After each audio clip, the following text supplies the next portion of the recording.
राम राम, जय श्री राम। राम जय श्री राम, जय श्री राधे कृष्णा। हमारे चैनल पर आपका बहुत बहुत स्वागत है, बहुत बहुत अभिनंदन है। और हम लेकर आए हैं छठ का एक बहुत ही प्यारा सोहर जो ललई छठ में गाया जाता है हमारे यहाँ। सुनिए और सपोर्ट करिए और कमेंट बॉक्स में ज़रूर बताइए सोहर कैसा लगा आपको। मचियाई बैठी है सासू तो बहू हरिया रज करें, बहू हरिया रज करें हो। सासू दई देत्यू चटकी चूंदरिया सगरवा पे जाइत, सगरवा पे जाइत हो।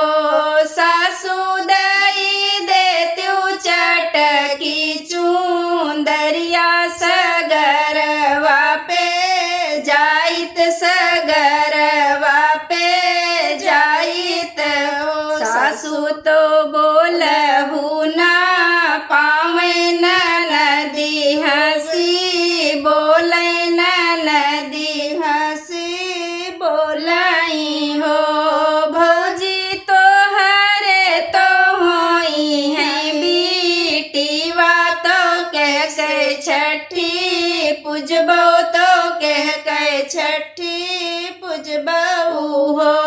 भौजी तो हरे तो होई है बीटीवा तो कह का छठी अइबो, तो कह का छठी अइबो हो। सासू जे निकली दुअरवा यर नदी पीछवरवा, नदी पीछवरवा हो। सखिया नीले न बजर के मड़िया भीतर छठी पूजय, भीतर छठी पूजय हो। सखिया नीली न बजर के मड़िया भीतर छठी पूजय, भीतर छठी पूजय हो। अंगना में खोदाई सगरवा तो भीटवा बनावै, तो भीटवा बनावै हो।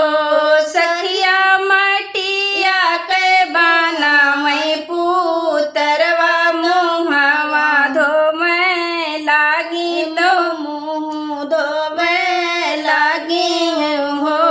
सखिया मटिया के बनावै पुतरवा मुहवा धोवे लागी। कजर वाला गाँव, कजर वाला गाँव मुहवा धोवावत का पुतरवा तो सकर सकर करे, सकर सकर करे हो। सखिया आखिया में आई जात जजरा तो गोहारी मारी रोवे, गोहारी मारी रोवे हो।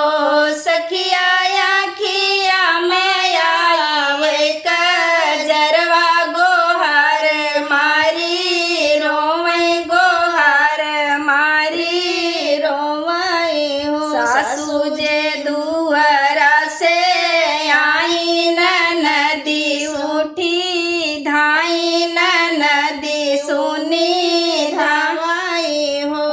बहुवर के हरे रुआवैला लनवा के मड़िया तनी खोलो, के मड़िया तनी खोलो हो।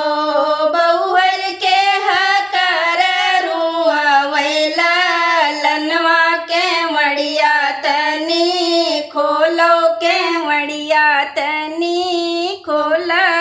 एक हाथ खुअले के मड़िया तो दूजे हो रिलवा, तो दूजे माँ हो रिलवा हो।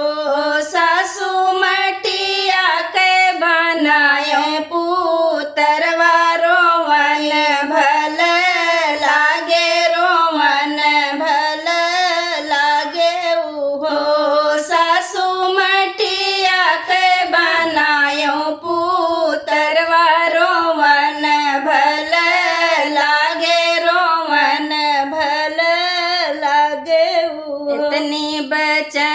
सुन सासू तो पटना लू